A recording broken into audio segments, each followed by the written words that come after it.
This is Blue FM. I'm Catherine. And I'm Chenling. And now we are going to report some local news. And the first local news is about SEA Games.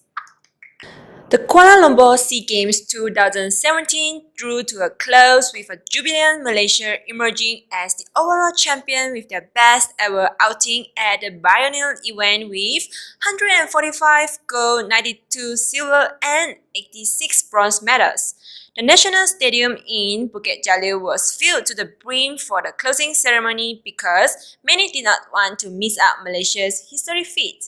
The icing on the cake was that today is also the eve of National Day, where the eve celebrations were lined out after stadium crowd also get to witness the spectacular celebrations.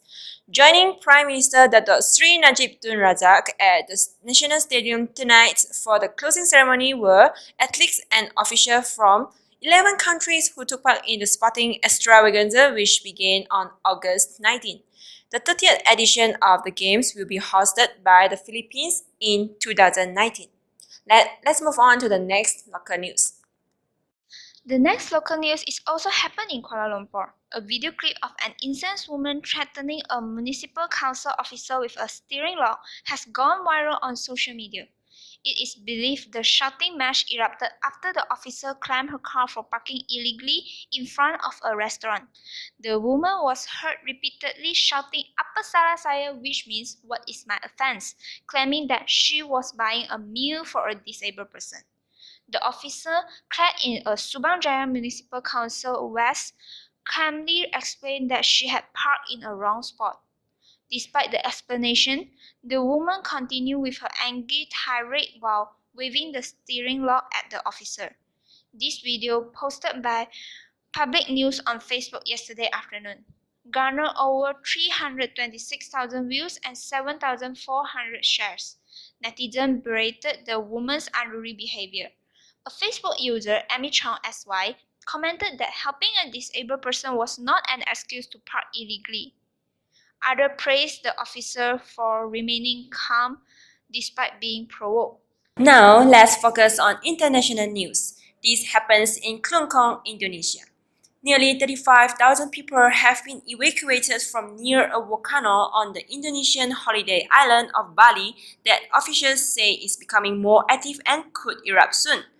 Authorities imposed a 12 km exclusion zone around the crater of Mount Agung, as increasing volcanic activity on Sunday sent strong tremors through areas in the eastern part of one of the world's most popular tourist destinations. Officials urged the public to remain calm amid false reports and videos circulating online of an eruption. Flights at Bali's International Airport were operating normally on Sunday, as were tourist spots across the rest of the island. Dozens of evacuees were being housed in makeshift shelters, including town halls and school gyms and tents in villages around the volcano, and authorities expect the numbers to climb. The shelters were well stocked with food, water, blankets, and tents. The National Disaster Management Agency has sent food and logistical supplies to the area while also calling for public donations. Many residents are still making daytime trips to their homes and life is largely continuing as normal in the area. Indonesia has nearly 130 active volcanoes, more than any other country. Many Indonesians live near volcanoes because lava flows can make the surrounding soil and land fertile for farming. So that's all for today's news. We come to the end. Thank you for listening to our news broadcast. We hope you to listen to our news broadcast again tomorrow at the same time. And hope you all have a nice day. Bye!